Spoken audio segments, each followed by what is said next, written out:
Welcome to episode 5 of the Composition Crash Course. In this episode, we're going to be talking about the rule of thirds. So let's break down the rule of thirds. The rule of thirds is basically a grid with 2 vertical lines and 2 horizontal lines.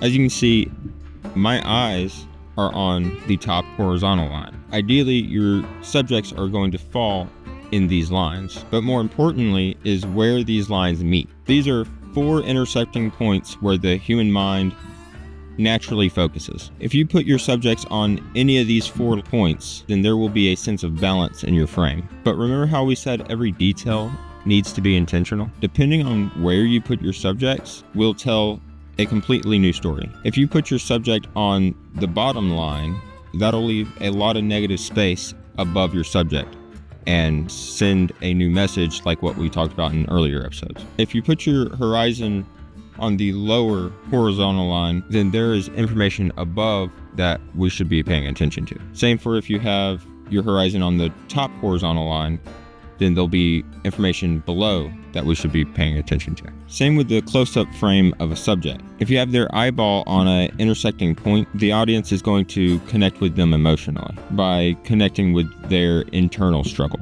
Now that you have the tools to create a 2-dimensional image, join us in episode 6, where you're going to learn to make a 3-dimensional composition.